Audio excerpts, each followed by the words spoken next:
అల్లు అర్జున్ పుష్ప 2తో industry hit కొట్టిన విషయం అందరికీ తెలిసిందే భయ్య.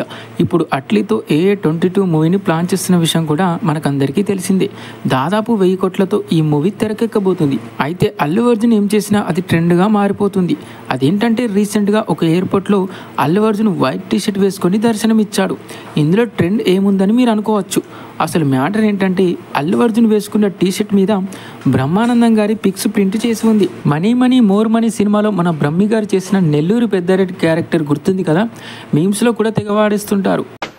ఎవరితో మాట్లాడుతున్నావో తెలిసే మాట్లాడుతున్నావా? నెల్లూరు పెద్దారెడ్డి గారి మేనల్లుడు. అయితే ఇప్పుడు దానికి సంబంధించిన టీషర్ట్ అల్లు అర్జున్ వేసుకున్నాడు. బ్రహ్మి గారి మొహంతో టీషర్ట్ వేసుకోవడం ఇప్పుడు సోషల్ మీడియాలో ట్రెండింగ్గా మారింది. దాని మీద నెల్లూరు పెద్దారెడ్డి తాలూకా అని కూడా రాసి ఉంది. రియల్లీ గ్రేట్ భయ్య. ప్యాన్ ఇండియా రేంజ్ ఉన్న హీరో ఒక గొప్ప హాస్య నటుడైన బ్రహ్మి గారిని ఫాలో అవడం నిజంగా గ్రేట్ అని చెప్పాలి. సినీ చరిత్రలోనే ఇదొక అరుదైన రికార్డ్ అని కూడా చెప్పాలి. మరి ఎంతైనా బ్రహ్మి తర్వాత ఎవరైనా. మరి దీని గురించి మీ ఒపీనియన్ ఏంటో కింద కామెంట్లో చెప్పండి.